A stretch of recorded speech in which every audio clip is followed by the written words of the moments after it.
Well, hello everybody. This is the lecture for the executive branch, the U.S. presidency, who's also, of course, the leader of the free world. So let's go ahead and get started. But before I move on to the next slide, I want to talk about a little bit about the U.S. president. I think we've just learned that the president and his signature makes laws. We also know that the president represents us here at home and also abroad. It's no surprise, too, that the president needs to be photogenic as well. He's followed by many members of the media. You probably have seen clips of the president with flashing light bulbs and clicking cameras. And so in a way, he needs to be photogenic as well. Not necessarily a requirement, but it helps him.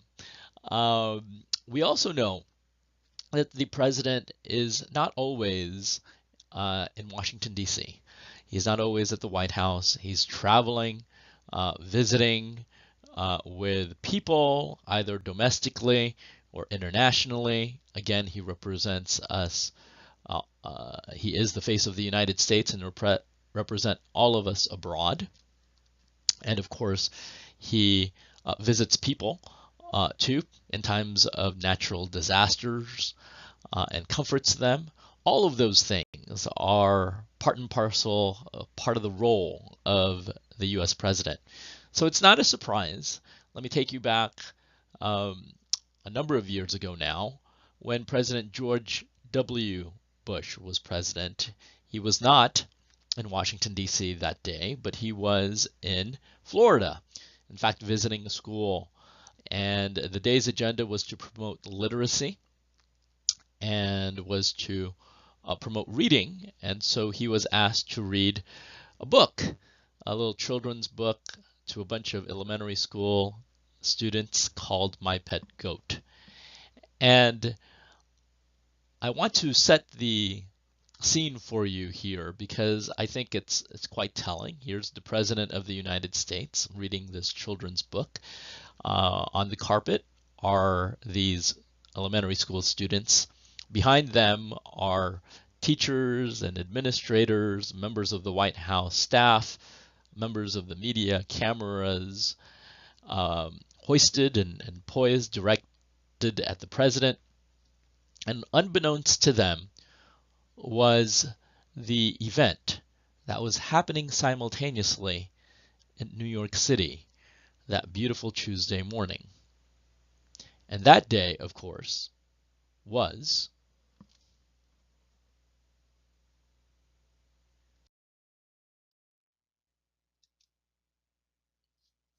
(9/11). That was the morning, folks, of the tragic 9/11 attacks, of which I experienced as well.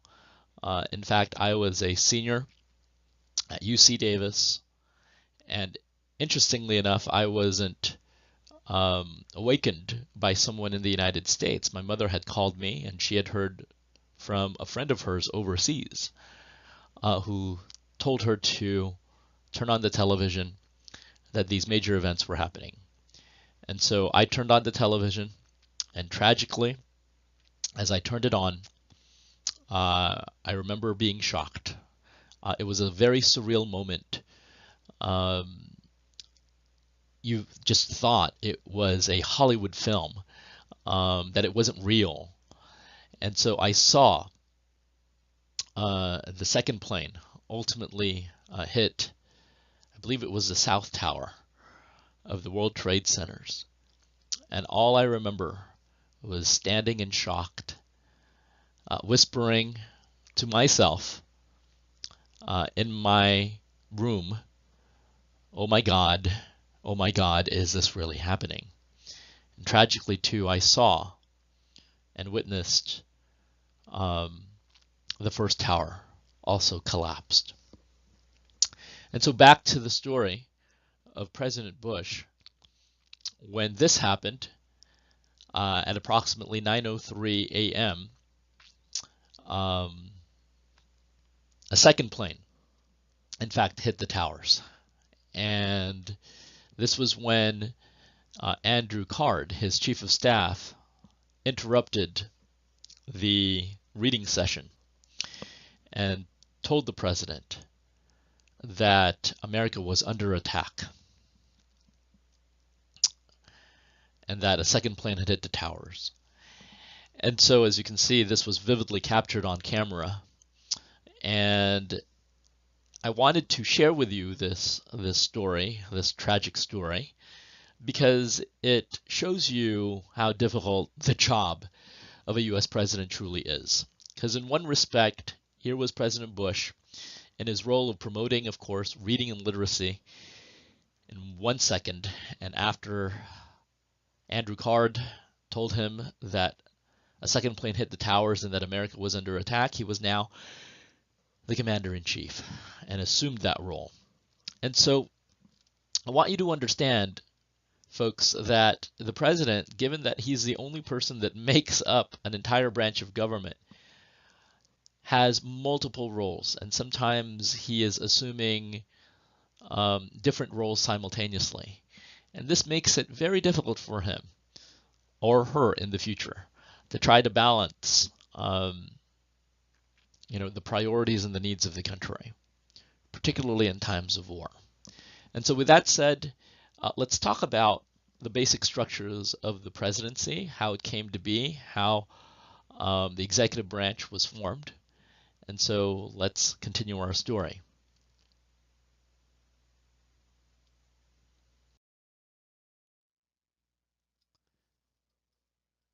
Well, we can't talk about the establishment of the executive branch without talking about the Articles of Confederation and its failures. And this should be review to all of you. If you recall, under the Articles of Confederation, there was only one branch of government. It was a unicameral branch, and that was Congress. And there was no executive branch. We know that there wasn't also a judicial branch. But specifically looking at the lack of an executive branch caused problems because there was no power to execute national laws. If you recall, every governor, once a law was passed via the Congress under the Articles of Confederation, had to implement this law.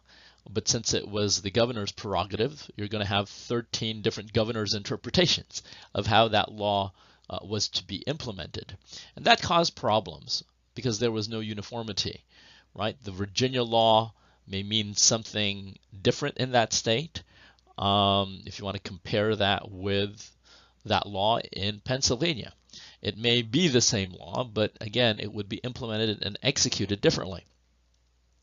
And so understand that the framers knew that they needed an executive branch, and they were all in agreement with that, but what they were in disagreement was how strong it should be. If you recall, they were afraid of consolidating power.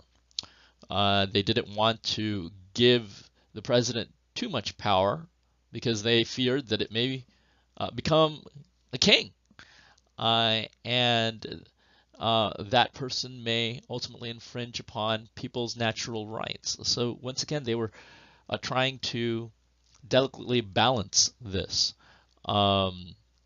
this challenge that they've had for themselves, right? Of making sure that they created a strong executive branch, but not too strong.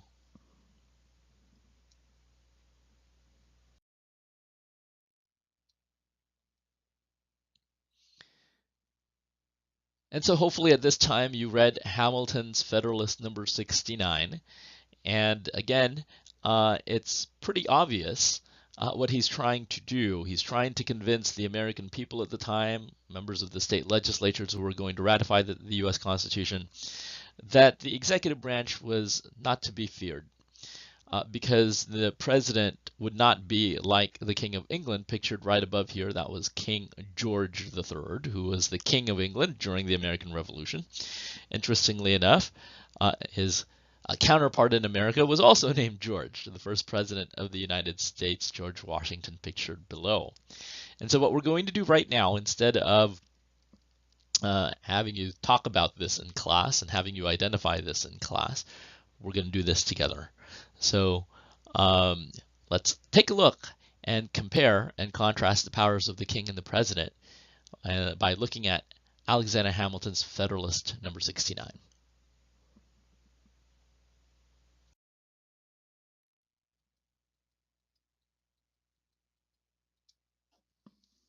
So here they are. Let's talk about it one by one. Hint, hint, these are going to be very good multiple choice questions or true and false or matching sections on the exam. So make sure you take good notes here. So when you take a look at the term, right, the king clearly serves for life. He serves until he dies. But if you look at the president, he has 4-year terms. Now, under the original Constitution, everybody, the president could run again and again and again. There were no term limits at this period of time. You'll find out that the 22nd Amendment, once that was ratified, limited the presidential term to 2 4-year terms. And that was prompted by Franklin Delano Roosevelt. We'll get to him later on, perhaps in class or in the YouTube lecture, another YouTube lecture. When you look at qualifications, clearly in order to become the king, you have to be born into it. You have to have royal blood. So the answer, of course, is hereditary. In order to become president of the United States, there are stipulated qualifications in the U.S. Constitution that we'll review momentarily. But again, there are qualifications, but you don't have to be born into it to hold the presidency. In terms of succession, if the king dies, then clearly his oldest living male heir assumes the throne. So it's by family. Sometimes it's the male heir, and if there's no male heir, again, we get into some interesting dynamic of identifying who the next person should assume the throne, and sometimes that may be a queen. But clearly, here the succession is by family. When you look at the president, he faces an election, and ultimately the members of the Electoral College determines who the next president will be. Can the king be removed? Well, in theory, no. Yes, you can go kill the king, perhaps stab the king, and assassinate the king. But at the end of the day, his, again, male heir, the oldest male heir, will replace him on the throne. Can you remove the president? Yes, there is a process, a two-pronged process, as you'll find out, called impeachment and removal. And again, he can be removed if he commits some form of high crime or misdemeanor. There has to be, of course, a reason for impeachment. Military power. The king, of course, was the supreme commander. He could dictate the mission. He could tell his generals ultimately where to go and what to do. His power is unlimited here. Whereas if you look at the presidency, it is limited by Congress. Yes, the president is the commander-in-chief. Again, he can determine the mission. He can send our military armed forces around the world. But again, you'll find out that Congress has the means to limit his power. And again, this becomes very controversial. But the more formal way of limiting that power is through a declaration of war and through the appropriations of the military. More on this, again, once we, in fact, get there. When you look at appointments, the king is the sole author. He can appoint anyone he wants. There's no limitations. However, the president can also appoint anyone he wants to fill a vacancy in the federal government. But of course, most of the time that is checked by the advice and consent of the U.S. Senate. The king can also confer privileges. In fact, he gives, remember, titles of nobility and lands. The president has no power to confer such privileges. Now, what's interesting is a student once asked me, Professor Villavicencio, what about the pardoning power? Isn't that considered as a privilege? It is a privilege. It is, in fact, a check on the judiciary. and the courts. But in reality, it is not giving a privilege that creates a new class of citizenship, right? It's not creating a new class, like an aristocratic class here, that would create a class system where one group of people would have more privilege than another. So, FYI there. Regulation of commerce. Well, the king can regulate trade, okay, can form treaties. We know specifically that this power does not belong to the president. It is solely in the hands of Congress to regulate interstate Congress. Although, again, you'll find out that the president here also has the power to form treaties with other nations, and so that relates to foreign trade, but the regulation of domestic trade falls solely under Congress. And last but not least, spiritual authority. Remember, the king was the leader of the Anglican Church. He received this power because of King Henry VIII deciding to divorce his wife, and which resulted, of course, with England separating from the Catholic Church and declaring himself the leader of the Anglican Church. And so he has spiritual authority, you guys. The president, of course, has no spiritual authority. We live in a secular country where there is a separation, right, between church and state. So if you take a look at all of these, what you see, I think, is pretty obvious, that the king, his power is broad and is absolute. He can do virtually whatever he wants, you guys, and that is the main theme of Federalist number 69. If you look at the president, on the other hand, his powers are limited, typically by Congress. Okay, so understand that distinction, right? Understand what Hamilton is trying to accomplish here, to try to ameliorate the concerns of state legislatures and others who feared the presidency, who believed that the presidency would become autocratic, authoritarian, right, dictatorial, tyrannical. This was supposed to delineate, again, the differences between the king and the president, to show everyone that the president's powers are limited.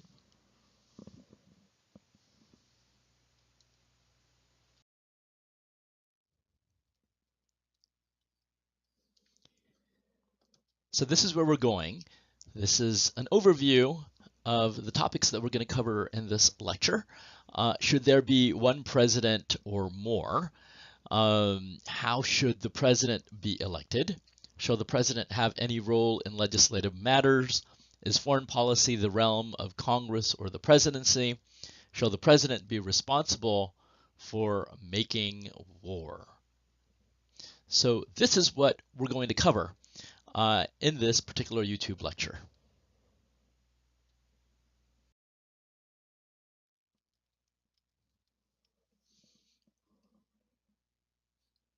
So let's tackle the first question. Should there be one president or more? Remember, during the Constitutional Convention, many of the delegates were debating whether or not they should have one or more presidents.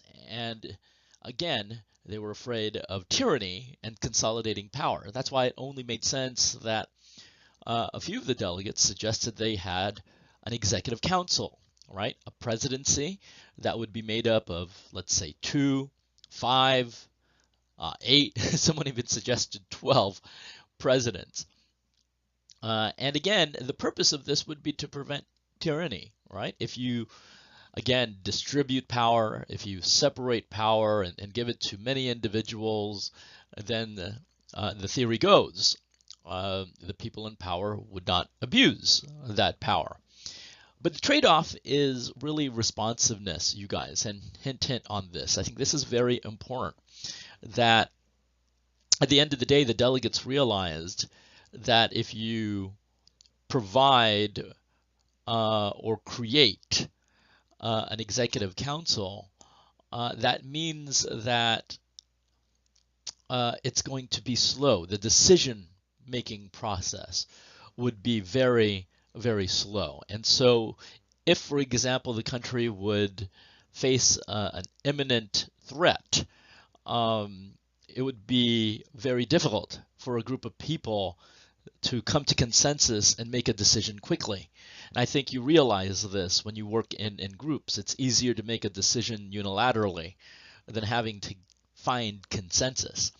And so this was the main rationale, right? This lack of responsiveness, so that if the president is going to have to make split-second decisions to protect us for the sake of national security, there should be one person making these decisions and not a group. And so this was the rationale that really enabled Hamilton to make the suggestion that the executive branch should be vested in just one person. And many bemoaned and decried this suggestion, you guys, during the convention.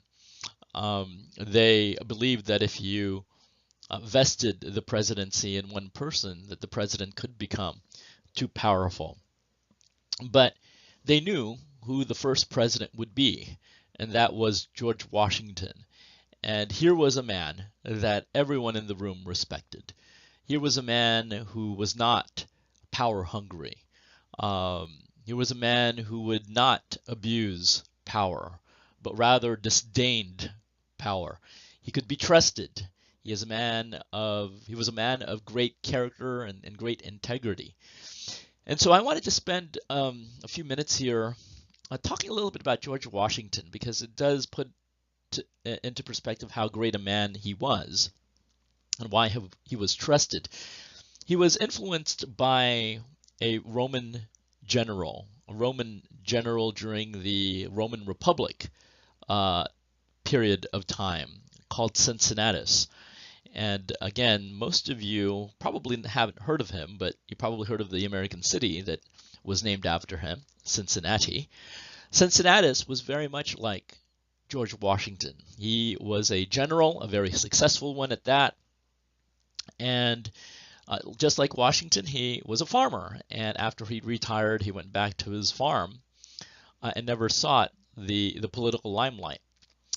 And so the story goes, there were enemies of Rome who were knocking on Rome's borders, the Germanics and the Gauls, and ultimately Cincinnatus was ordered by the Roman Senate to return to ultimately fight Rome's enemies. And so, like any patriotic general, what he would do, what they would do, was they accepted ultimately the commission, and he was brought out of retirement to fight Rome's enemies. And he was given dictatorial powers, or what the Romans called at the time a dictatore. And understand that the term dictator has a different connotation from what we view a dictator today. A dictator back then was a military general who had all of the military powers to defeat Rome's enemies.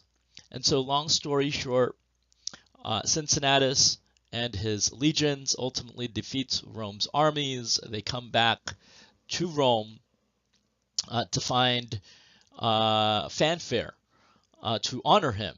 And so here was Cincinnatus walking back towards the Roman Senate in the Appian Way, parades thrown in his honor. And at that point, once he entered the Senate chamber, the Roman Senate wanted to make him emperor at that point. And Cincinnatus, when he was offered this proposition, took off his cape, and ultimately he threw his cape. He removed his cape first, and then he threw his cape in front of the Roman Senate, symbolizing that he would not assume the role of emperor, that power should remain with the Roman people. And Washington heard and read about Cincinnatus and honored him and admired him for doing this. And so just like Cincinnatus, Washington too wasn't a person who, wanted to keep power for himself. And that's why Washington too also stepped aside after two terms as president in office. He could have ran again, as I mentioned to you in the original Constitution. He could have ran again, but he decided not to. And so that's a little bit of why Washington could be trusted. And I think the framers here gambled on the fact that whoever would assume the role of the presidency would have the same character and the same integrity as Washington did. People who hold this office have a great responsibility, and so and that's why ultimately they took the gamble on Washington, and ultimately took the gamble of vesting the presidency under one person. Now, hint on the exam, the qualifications, you should know this, fairly simple here. To be president of the United States, you have to be at least 35 years old. You have to be 14 years a U.S. resident, which means you could not move to a different country, take up residence there, and then come back and run for the presidency. The framers recognized that loyalty here was necessary, and so you had to remain a U.S. resident for 14 consecutive years. And last but not least, you have to be born in the United States. You have to be a natural born citizen. Can't be born in another country. Again, this was a criteria to safeguard loyalty to the United States.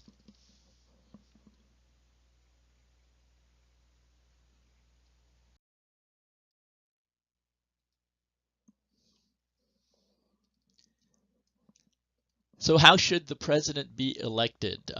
More on this in Unit 3, but I'm going to provide you the context behind the debate that took place during the Constitutional Convention when they were deciding this next step as to how the president should be elected.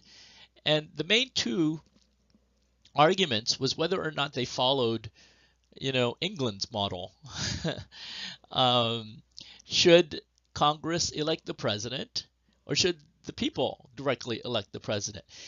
The former follows England's model, because if you are familiar with the Westminster parliamentary model, the equivalent of the executive in that model is the prime minister, who, by the way, is a member of the legislative branch. And so, Great Britain's prime minister is the equivalent of our Speaker of the House. And so, and again, who selects the Speaker of the House? It's members of the House of Representatives. Same thing in Great Britain. The prime minister is elected by members of Parliament. And so, should we follow, again, Britain's lead here, or as many of the delegates contend, we're a new country, we're a democracy, so we should not follow Great Britain. And as a result, we should have the people directly elect the president, given that the government that they established was based on, a representative democracy, a republic, a democracy. And so they came up with a compromise. And of course, the system that they came up with was the Electoral College. Now, I'm not going to explain the nuances of the Electoral College at this point. We'll come back to this more in Unit 3 when we look at elections in much greater detail.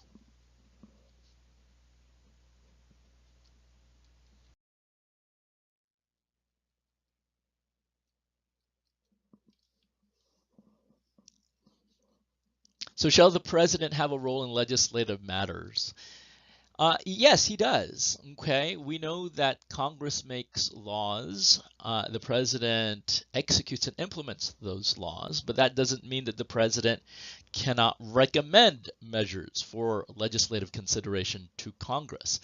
And that's the reason why the president can be an active participant in shaping legislation. He could ask or task his staff, his legislative affairs folks to go and lobby Congress on behalf of the White House, and he could make those recommendations.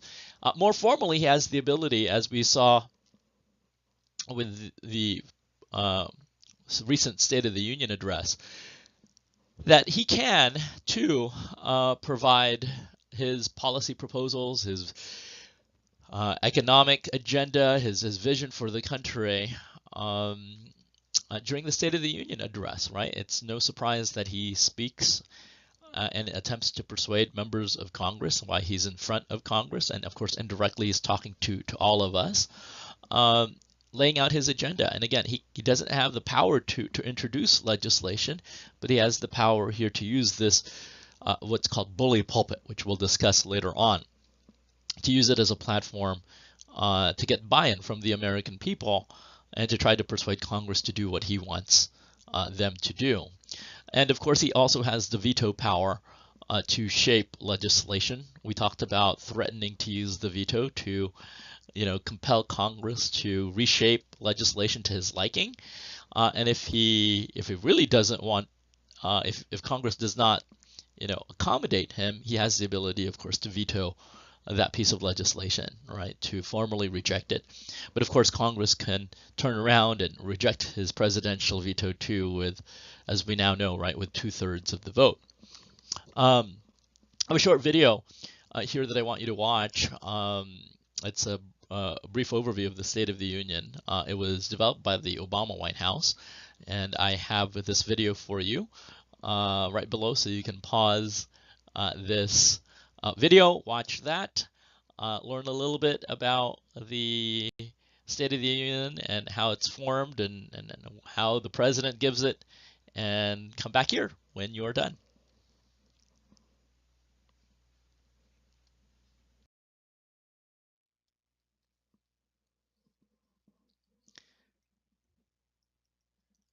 Shall the president conduct foreign policy or Congress? And if you look at the Constitution, the framers were quite intentional in their approach here. They knew that the president should conduct foreign policy, but again, this became a shared power where the framers also believed that the Senate would have a more formal role to check the president's powers here. And so it's important for you to know that the president can negotiate any formal treaties, whether bilateral or multilateral, with other countries. But in the areas of ratification and ratifying those treaties, that falls within the realm of the Senate. Okay. The president can appoint ambassadors, right, who would represent the interests of the United States in our foreign missions abroad, right? U.S. embassies abroad. The president can appoint these individuals, but once again, the Senate must confirm them. So that's why if you look at the role of the Senate, as a review, you should know this, deals mainly with foreign policy. And so in the areas of ratifications, in the areas of confirmations, understand that power solely lies in the hands of the United States Senate. So if you take a look at these pictures up here, you have President Richard Nixon shaking hands with the Chinese premier at the time, Mao Zedong. This really opened up, bilateral trade, free trade with China, and you could even argue today that most of our goods and commodities come directly from China. You have below President George W. Bush and President Putin signing the START Treaty. Interestingly enough, we have had very cold relations with Russia, and so we're not going to see this anytime, I suspect, anytime soon here, unless things change, of course. So again, that's hopefully fairly straightforward, that the president's ability to conduct foreign policy is a shared power with Congress.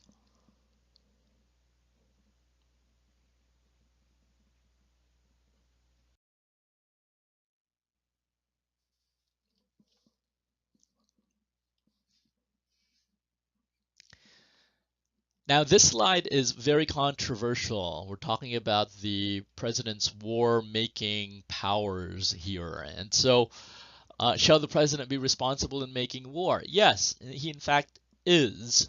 The framers set aside this particular power, that the president is the commander-in-chief. He can direct our military armed forces around the world. He can define what the mission is. But again, Congress would have the power to check his war-making capabilities here, right? First and foremost, Congress has the power to declare war. Okay, to formally declare war is a congressional power.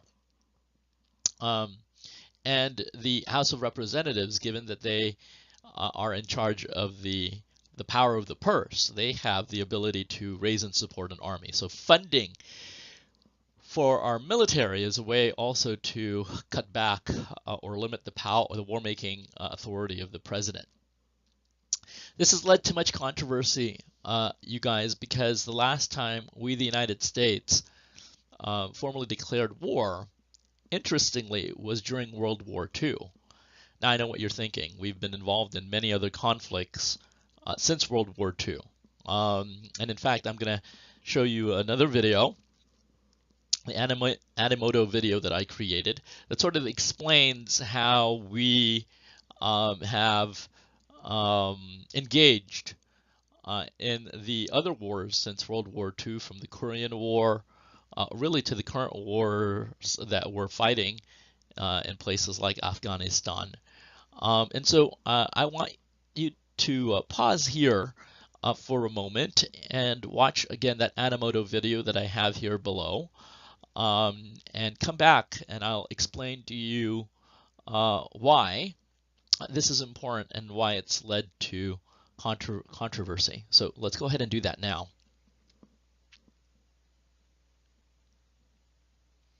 Okay, so welcome back. I hope you enjoyed watching that video. You should have learned a few things about how we ultimately got involved in those wars. I think for the most part you saw a lot of wars sanctioned by the United Nations through police action. You saw that with the Korean War. You saw that with the first Gulf War, when Saddam Hussein invaded Kuwait with Operation Desert Shield and Desert Storm. You probably saw a lot of presidential covert action as well. And so let me in fact start there. The president doesn't necessarily have to ask for a formal declaration of war to engage in military activity, you guys. Since he's the commander-in-chief, he can in fact deploy our military anywhere around the world for 60 days. And after 60 days, he actually has to inform Congress of the military mission. That was sanctioned because Congress passed, hint, hint, what's called the War Powers Act of 1973. And as I've just mentioned to you, it limits the president's military activities up to 60 days. And after 60 days, he's required by law to inform Congress. Has this been successful? No, it actually hasn't. The president doesn't necessarily have to inform Congress if he doesn't want to. And this gives the president tremendous power because he can keep it secret. And so why would he do that? Well, for the sake of national security, right? That if these missions were to go public, it would again threaten the mission or whatnot. And again, that's the prerogative of the president. And so the War Powers Act of 1973 hasn't really worked. And so we have, and this is again a very important point. Why haven't we used a formal declaration of war since World War II?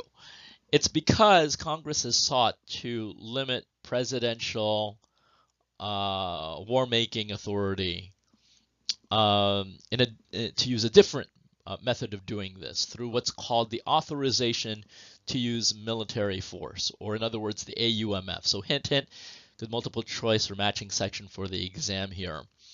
And so let me explain the difference between the formal use of a declaration of war versus an AUMF. A formal declaration of war, if it's passed by Congress, you guys, it's symbolic in that, you know, it gives the president really these military powers to win the war, right? Congress, in a way, uh, gives the president a carte blanche, right? That's French for a blank check. Congress has, in a way, um, uh, bought into, right, into the president actually winning the war. It's either win or lose, and Congress will strongly back the president at this point. So understand that a formal declaration of war um, really gives broad presidential authority to win the war. And so if the president, asks for more money for the war, if there is a formal declaration, Congress would have no recourse but to give him the money. Okay? The AUMF is fundamentally different, you guys, because it limits what the president can and cannot do.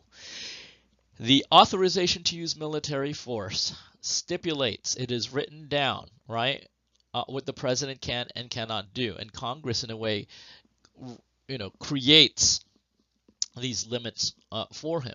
And so since the Gulf of Tonkin resolution to the current authorization to use military force that was passed when we went to war with Iraq and Afghanistan, 2002 and 2003 as a response to 9/11. All of that falls within the current AUMF. In fact, we haven't had a recent AUMF since that one passed in 2002. Many contend that Congress should renew the AUMF given our military missions in places like Syria and whatnot. Here. But as you can see, there's the crux, right? The difference is that the AUMF again limits the powers of the president. It is also an inherent power here that you'll find out what that means later on. But it is also deemed as an inherent power of the president because these are powers that are delegated to him by Congress. So this has, again, as I said, led to much controversy. And so with that, you guys, this is a good place for me to stop. I'll probably pick it up either in class or in the subsequent YouTube videos that will be provided for you. And so hopefully you learned a little bit about the presidency with this presentation, and you will continue to learn more about the executive branch here in the future. So with that, I'll sign off now. Have a good one. We'll see you guys next time.